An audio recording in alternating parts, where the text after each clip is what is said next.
thank you for joining us today. It is Shiro Wangige on Women's View. How are you? I really missed you a lot. Did you miss me?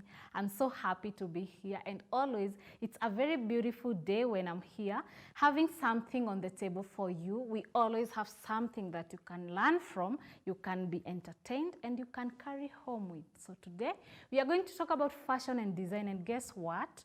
We have a guest, and I'm going to let her introduce herself. But before that, I want you to keep up with this conversation. If you are a person who loves fashion, then this is the best time you need to tune in. You need to take a cup of tea, sit down until the end, because today you're going to draw a lot from the table. Thank you so much. Our social media handle, we are GBS TV Africa. Our SMS line is 21144. Thank you so much. I'm delighted to share this good day and beautiful day with you. So with me from Hollywood, guess what? A diva, Denise. Karibu sana. Asante. Oh, you also know that.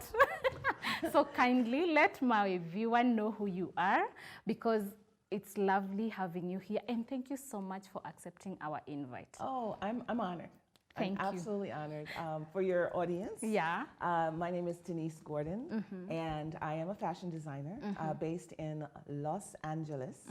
And but Kenya, even though I'm from New York, now I live in LA, Kenya has been home for me and my family for 12 years. 12 years. And so just a short 3 years ago, I just put a pause in Africa and went back to the States. I was a young son, and it was time for him now. Very African, very Kenyan. Okay, it was like, okay, you know, your heritage is very wide. Okay, so it was time. It was ready. Yeah. I was ready for him to also embrace the other side of his heritage. Wow. Yes. And now you're back. I am back for a with visit. a lot. I'm back for a visit, but I thank you with a lot. Yes, You're looking to show good. up, because Kenya has been such an inspiration for me, and so it's, you know, you have to go to the source every so often to maintain the inspiration. So even before we go to how you look and why this, you know, you're looking good. I want us to know, how did you first come to Kenya? You know, how did you find us? Little old Kenya. How did I find little old Kenya of all the countries? Well, destiny.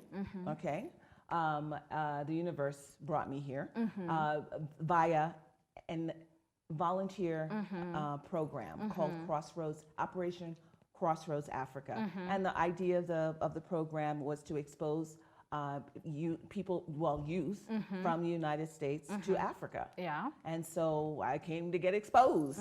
And in the meantime, it really changed my life.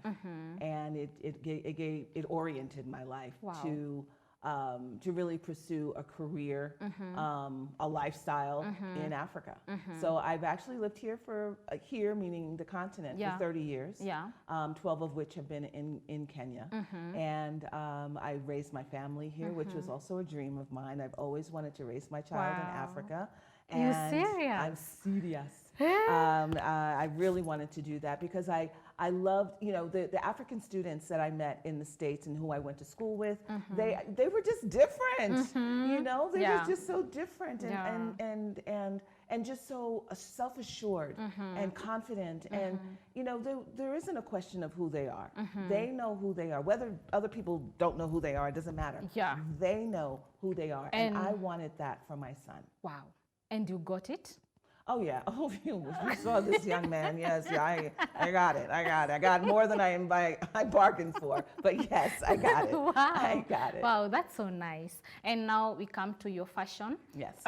Why did you choose this fashion? You know, it's an African fashion, which looks so gorgeous. First, before we continue, from the go when you came to Africa, did you even think you would start African fashion? No, no. And what inspired you then? Well, I think the access to creating with African textiles was the thing that just kind of, you know, slowly.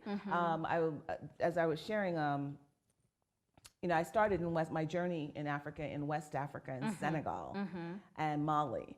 And the culture of tailors is very, I mean, there's a tailor on every corner, you know, but not just for clothes. I mean, the idea of designing shoes and handbags and belts and all these different things was there. I had access to that. So that kind of got, you know, that's when the bug bit me, just in terms of that exposure. It's a little different in East Africa and in Kenya. It's just this, the tailor culture is not as broad as it is in West Africa. So I kind of got away from designing all those different things and even designing in general, or you know, and I was only designing for myself. I wasn't designing for other people, even though people would just admire. You know, I want to have what you. Oh yeah, and so you know, so I didn't. You know, it was just about me. I wasn't thinking on anything large. But interestingly enough, it was when I was ready to. I don't think I can't ever leave Africa. I put a pin in it, just to just hold this placeholder for me. I'm coming back, but right now I just need to do something else. And I was like, okay, I'm going home. You know, after all this time that I've spent here, what do I have to show? You know, other than this experience that people can't see that. I have nothing tangible to show. And you know, I'm just walking with my suitcase. Hi, I'm back after 30 years. What'd you bring me? My experiences, you know. No. And so it was a way to hold on to Africa in terms of working with the textiles. The other thing that kind of really pushed me over was the fact that, you know, I came as a spry child and I go back to America as this, you know, middle-aged woman. And what I recognized, particularly for full-figured women, they are very much marginalized in the United States anyway. They are, you know, you go to the department stores and they have the women's section all the way in the back there. And, you know, and everything is dark blue, black, brown, and gray. And I'm like, excuse me, are we not entitled to the rainbow? You know, so that was the thing, was like, let me create my own rainbow. And we all know that African textiles are just full of color. And you know, it was a way to keep it close to me, and it was a way to share it with other people. Wow. And you see how it has taken, you know, I don't know. I wish you would look at yourself in another way, because you really look good. It's not even you. It's just the way you've designed this thing. It's just the best. Now you have come with this design, which I would want you to explain to us. Your bangles, which are matching. I don't know. You have a taste, you know.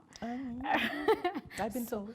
So how is this, or how did you come up with this design? Okay. Yeah. Now, this design was, again, looking at full-figured women. The demographic for my fashion line is pretty much 35 to 65, okay? Young people are not going to be interested because there's a strategy with the older women. As we get older, most of us, you know, you don't know nothing about this, but as we get older, our bodies change. You know, after we have kids and all these other things, you know, our core gets larger, our behinds get larger, and it's not a way to hide that, because that is part of our beauty, but it's also a way to camouflage it, because sometimes we want to look good, but we don't want to show, we don't want everything hanging out. And this style I recognized was a style that allowed to camouflage those areas that are challenging to older women. So, you know, in Africa, surprisingly, you know what, young women like us, like, I would buy this because I see it's beautiful, you know, only that you'll reduce the size. See, exactly, exactly. So that's what I'm saying. So when it comes to Kenya, somehow we blend. You know, we blend. So that's why I'm saying this one is beautiful, even in the eyes of young ladies, and you should consider us. Well, no, you know, that song and the eyes that you just did, like, oh, you should consider us. You know, I have been told, and people have approached, and so I do. I do smaller. I don't do fitted. Yeah. but I do smaller size jackets. I don't just do the larger ones. Yeah. But for me, the niche was the larger women because they're more challenged and more marginalized in terms of finding fashion that is colorful, that that is colorful. But I just don't do fitted, and that's why I say for younger people, they're not interested. Still got your little shapes and whatnot. Trust me, if I still had that shape, I'd be like, take that jacket off. I want to be showing that shape off, So that's why I say for young people, you still got it. So you're okay there. Yeah, you're okay. And so y'all still want to show it off. And my designs won't necessarily show it off in that way. Yeah. Okay, that's what I was saying. And now fashion in Kenya, yes. How has it been for you? When you're talking about it, accessing your fabrics and also bringing out what you want. How has it been for you? I think that, probably in the 20, 30 years I've been in and out of Kenya and living here, it definitely has changed. I think when I first came, and I first came in, okay, this is going to be between you and I. Okay. Right? Don't. I first came in 1979, and there was, I'll just say like the whole Western style seemed to have been, a la mode. That was what was happening. I didn't see, I was expecting to see more, and maybe, if I'd gone to different areas in the country outside of Nairobi and stuff like that, I might have seen more. But at that time, it was fairly Westernized. And I feel now that there's in the last 10, 15 years, that there is a, I know that there is a recognition or a level of consciousness about celebrating who we are as Africans. Yeah. And I know that there was a design contest to come up with a national dress and all this, these things. And that's part of that consciousness. Yeah. And then now what I see now is I see the blend. Okay. And particularly in the young people, I see the blend of, it might be a suit, but the lapel's going to have the print and this and that, and the T-shirt, so I see the blend a lot more now than I did when I first came. Wow. And when you're talking about it, you talk it as a very simple thing. But to me, I feel it's something very big that you're doing, especially when now you come to the outside world. Now, especially for now, if I can ask you, what kind of occasion can fit this? Can you, for example, we have people, designers or fashion icons who dress weddings. And what do you feel about your attire? Yeah. I definitely would wear it to a wedding, for sure. I definitely would take, triple takes if I saw a wedding party dressed, dressed in, this kind of style. I think that adds, adds sure. something and something different. I mean, I think the thing, if we don't innovate, I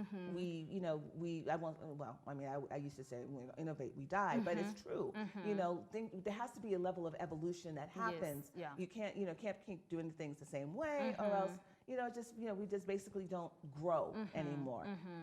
So I would, definitely. For me, this is not. I think it's not more than casual wear. It's more than casual wear for me. I mean, I think I would feel very comfortable and feeling that I was appropriate in going to any type of event, a movie, a premiere opening, the Academy Awards, the Grammys, MTV Music, Africa. All of that. I would feel very, very. I might even dramatize it a bit more. I might wear something longer, have a little train, put some levels to it. I would do that. And I have wanted to. I am actually developing more of an urban line, which is more for younger people, but more dramatic, types of stuff for entertainers. I'm also trying to develop that, trying to get into that market as well. Yes. So your market is very wide. Why am I asking you? It's because I know of, something called Rorashio?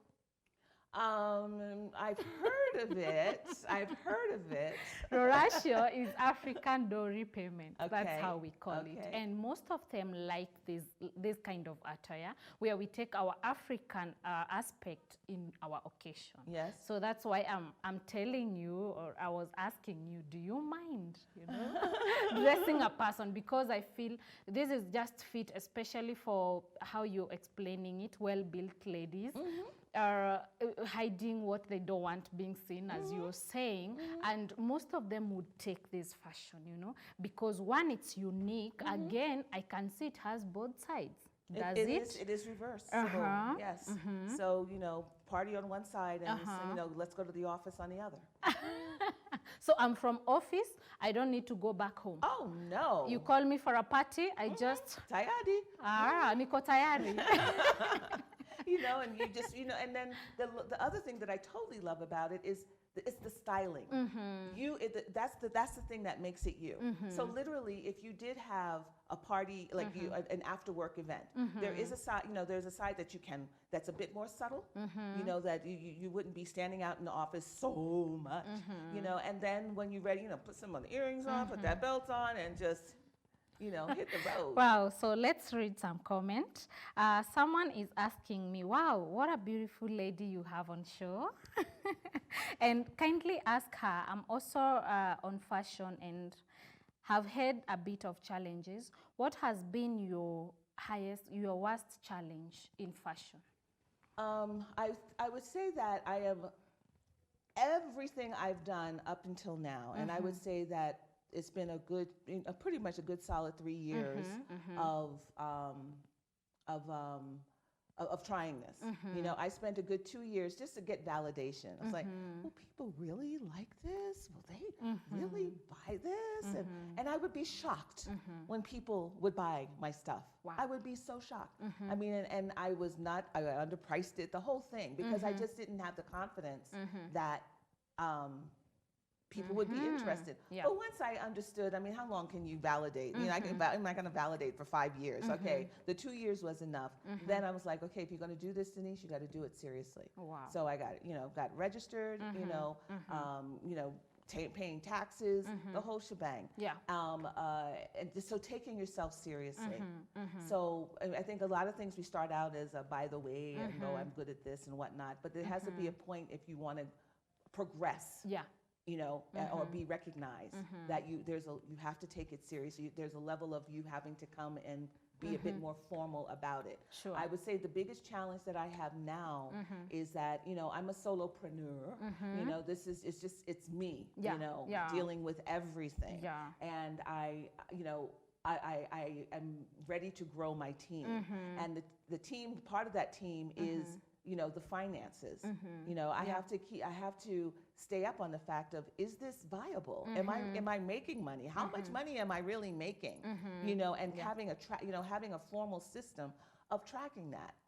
Because at the bottom line, if you don't know that, if you can't represent your financials in a professional way, then it's hard to attract people who might be interested in investing and helping you grow with that. So I would say that the hardest part has been the systems that I need to create to be a business person. Wow. To act and be recognized as. Talking about that, when it comes to, especially you've started your fashion, and you've started selling. I know you're selling. How did you come to settle on price? Because you're saying you're the only person, and now you need to also merge with the African price. It's not the same like America. So how did you come to settle with a certain price that could be, it's fair for us and also for you? My market is, unfortunately, is not in Africa. Because here's the deal. These fashions, the kitenge and all these prints and whatnot, yes, they're here. And everybody has access to it. Everybody has access to it. So, and because of the price difference and all that other stuff and what it takes, to get these prints to the States and all this other stuff, I'm trying to settle on a higher price point where it kind of doesn't make me work so hard to make it work. Wow, that's good. But anyway, it's unfortunate that we are not part of your customers, which we should. Kindly settle on some price. My dear, I come to learn also. I come to learn. And you are exposing me to, other, but I would have to change different things to make that viable. I'd have to perhaps maybe start doing production here, which would make it a lot easier. And then, of course, I'd have to then have all these non-disclosure agreements, so these tailors that I'm engaging aren't just doing all my designs all willy-nilly on the side like folks like to do. So, but it's another reflection. Would I not sell here? Of course I would. But for the access that people have to doing is, it was just easier to focus, particularly since I was in the States.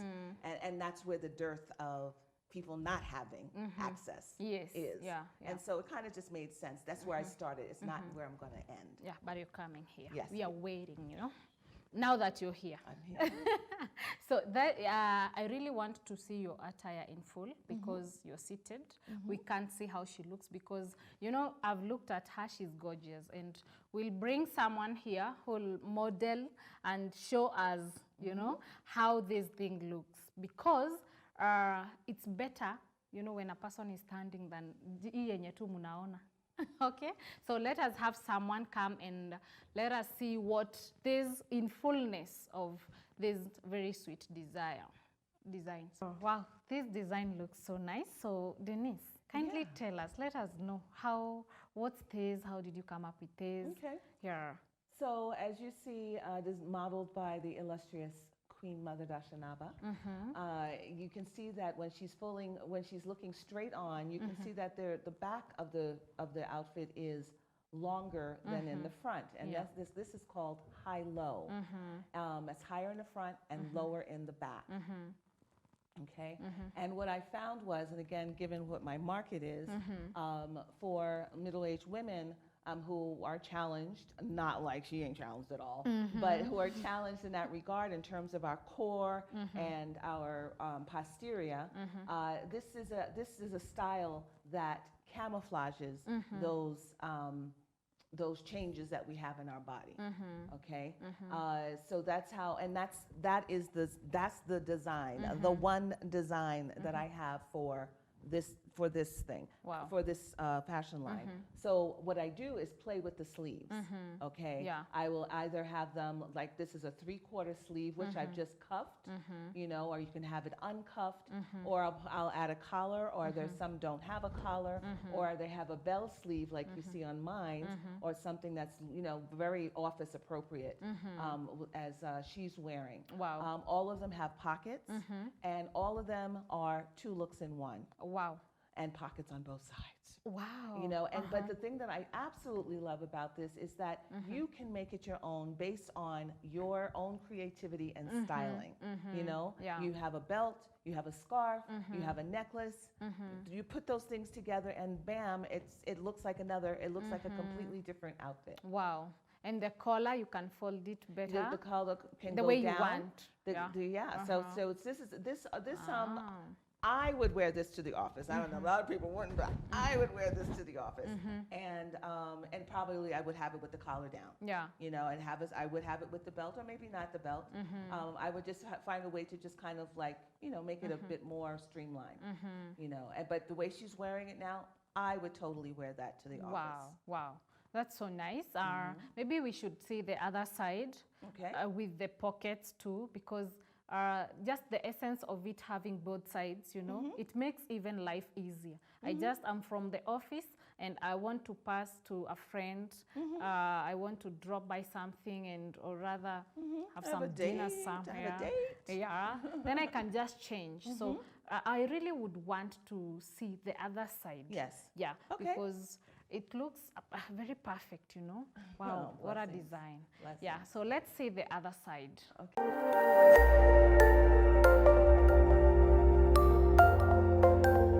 Everywhere, GBS.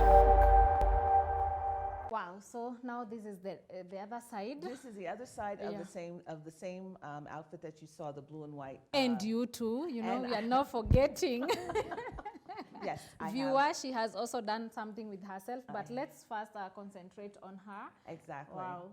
So she we're not going to belt it up, and so that she can do the butterfly reveal of this is what she had on earlier. Wow. And so and that's why it takes a lot of fabric. It takes a lot of fabric to do that.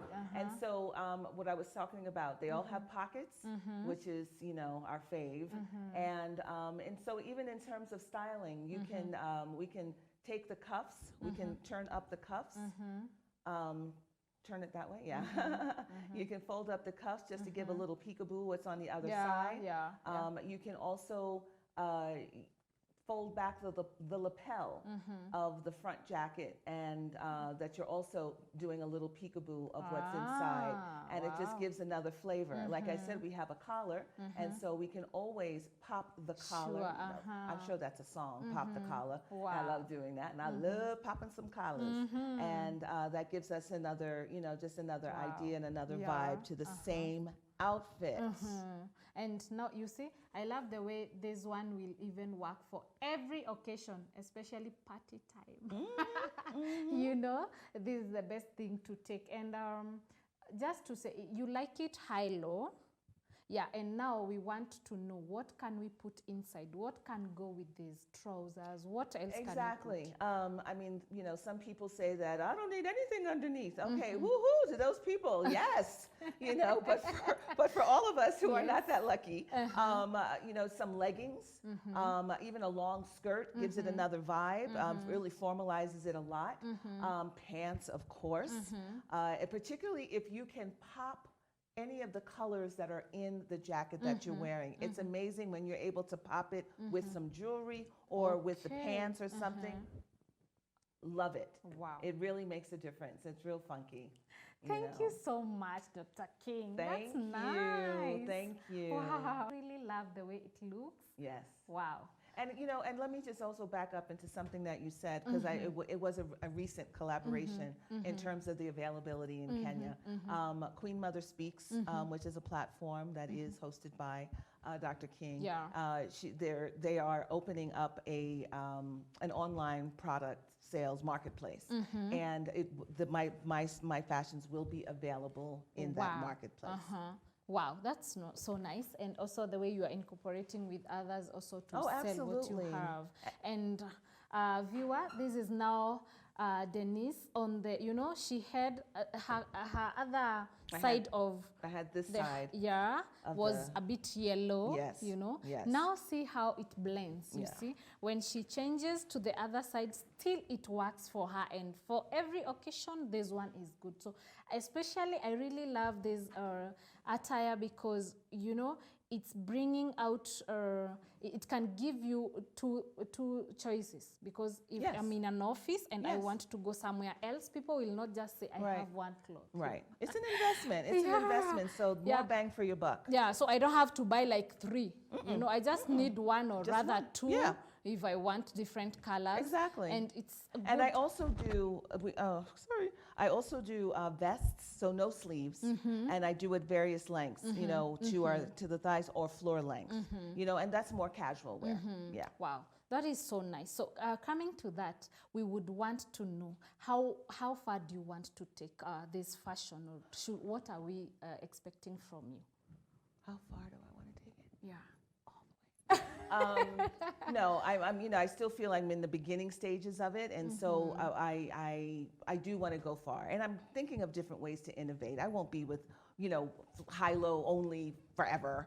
You know, it's just, you know, just starting out. You don't want to take on too much. Yes. So I want to. I'm really inspired, having worked with all of these different textiles, and these different prints and the designs. I really want to understand more about these creations, and I've been studying, you know, right now just studying it online, but I would love to visit these factories and whatnot.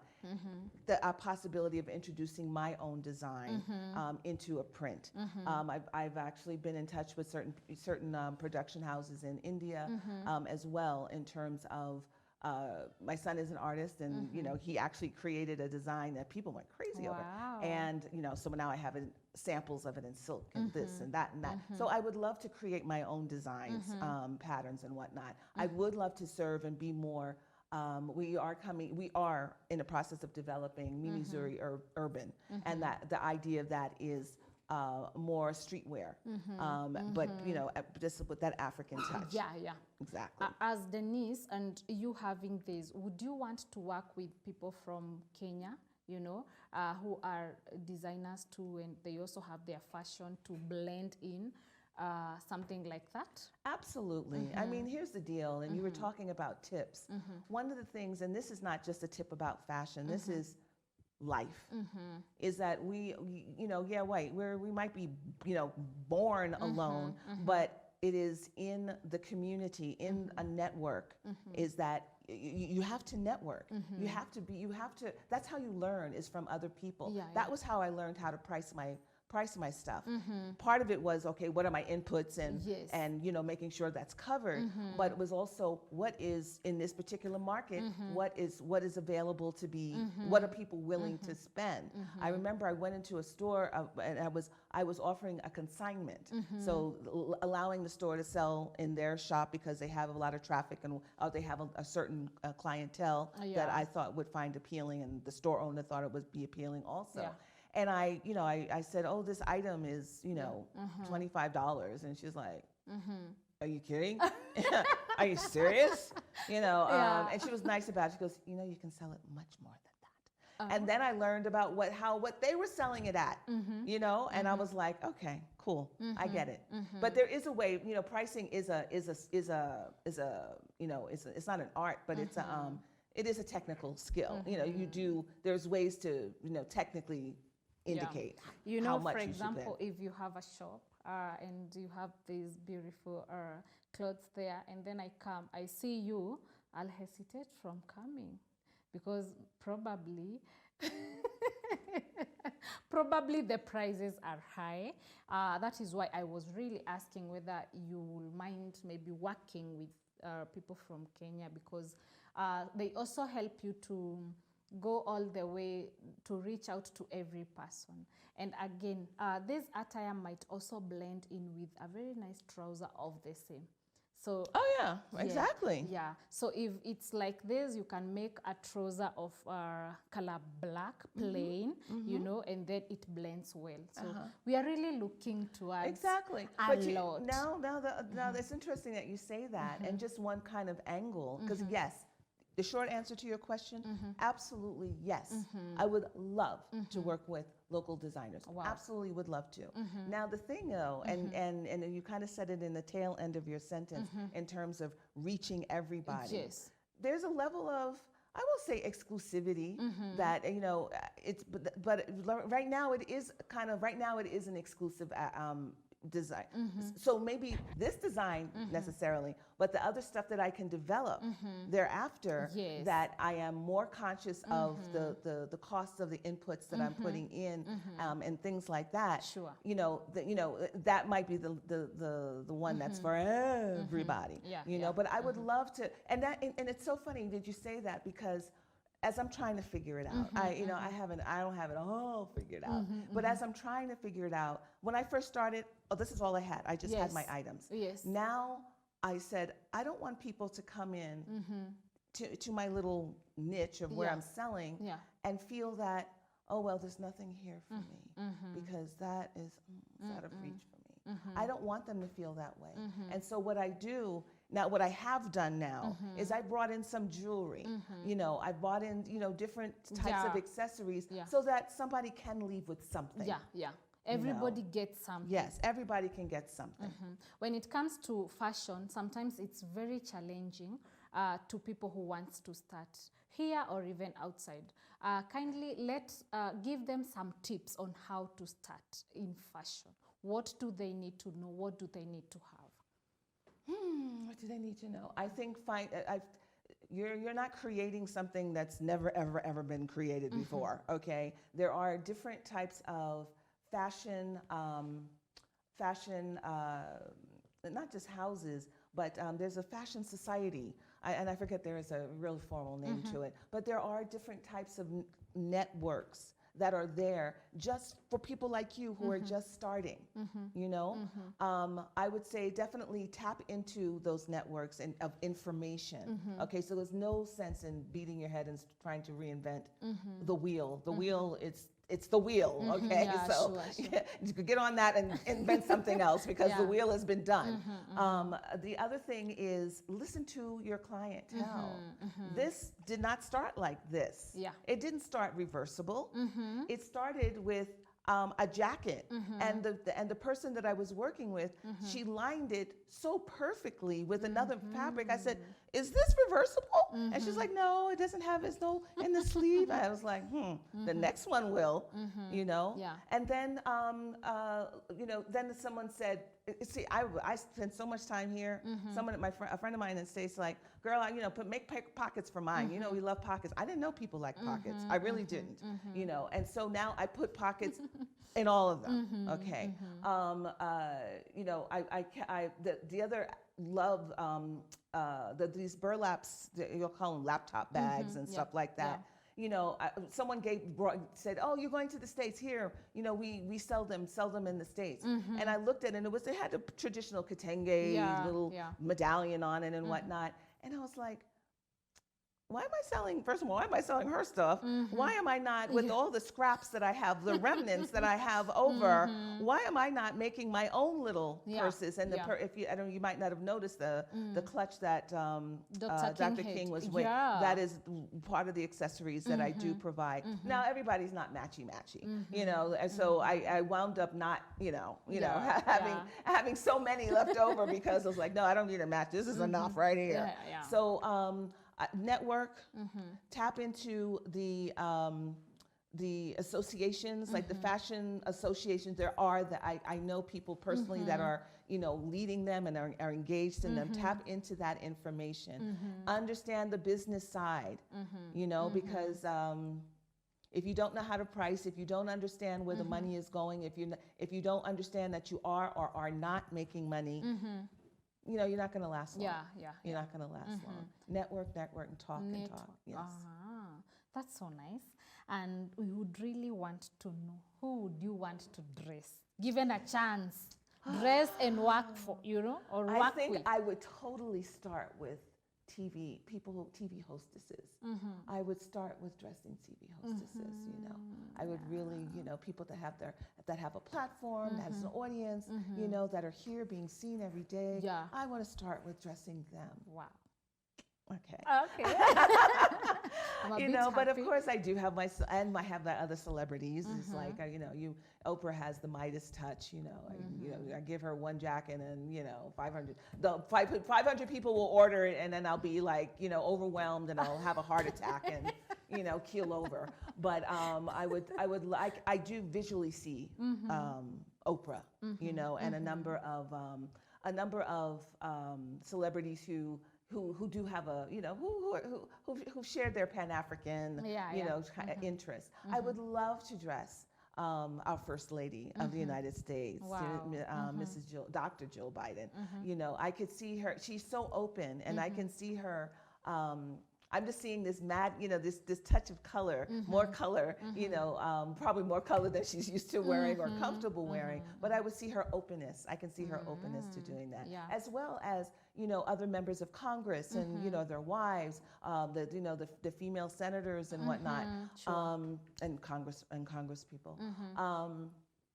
Businesswomen, I would love to see. I would love to see them, you know, Fortune 500 CEOs or, you know, non-CEOs.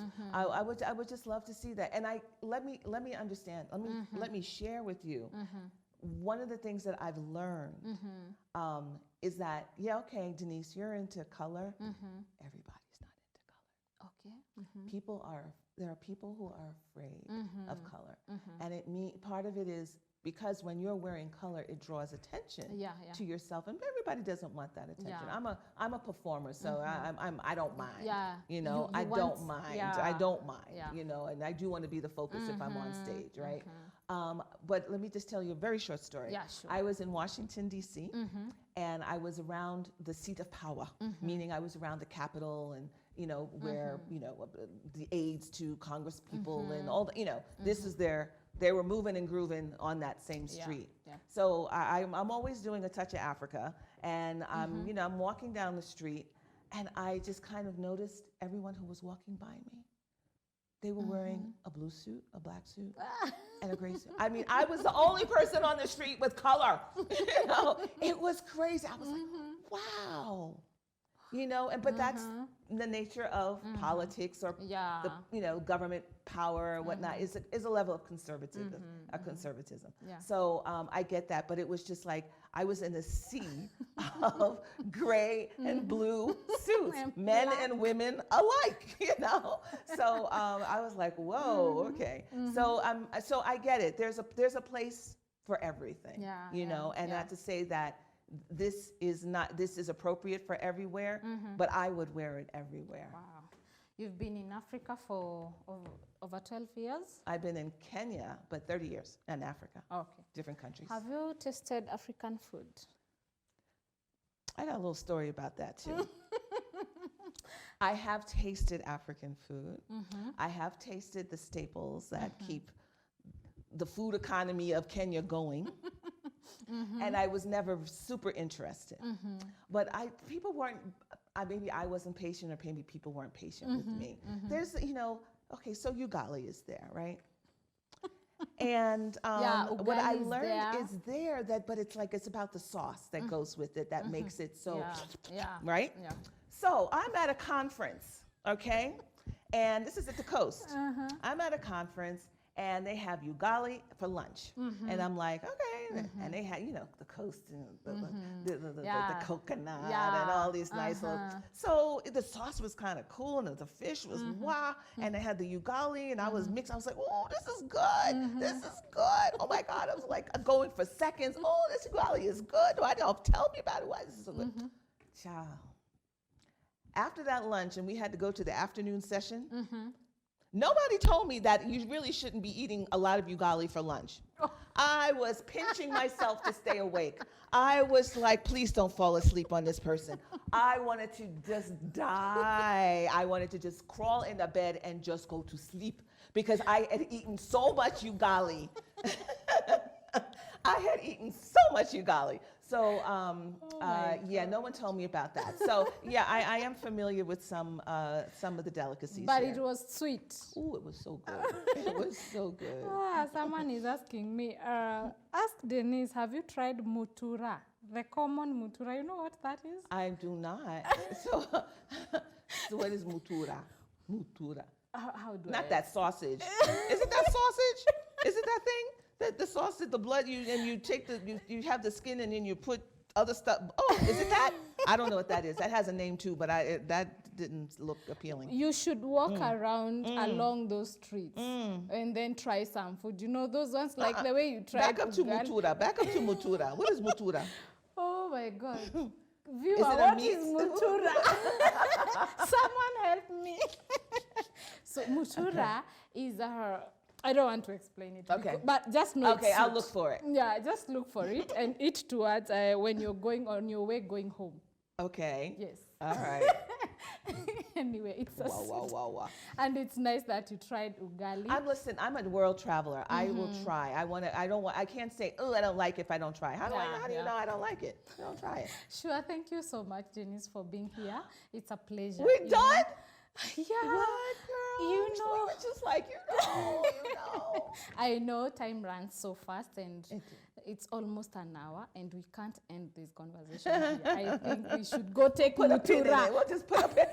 Put a pin in it and we go find my mutura. Yeah, of course. So people would want to know who you are, to see you on maybe social platforms. Yes. And they would also want to talk to you for inspiration and guidance of Absolutely. maybe what you're doing. So how can we get you, Denise? Okay.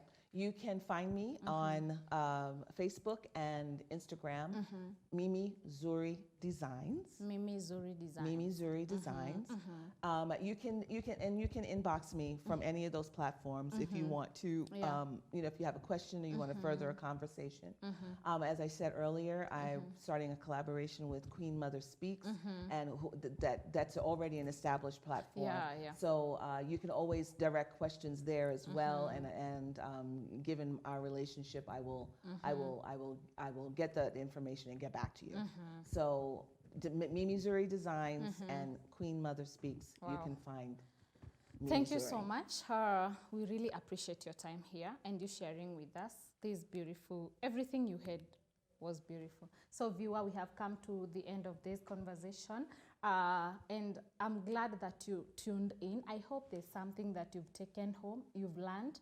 Also, you've seen that you can maybe do something here and become a very big inspiration to someone else. So if you're taking this home, take something good and take something to do to push you up for the next step. Thank you so much. I have been your host, Shiro Wangigi. It was very nice being here with you, having this conversation. It was nice. Until next time, stay safe. Bye.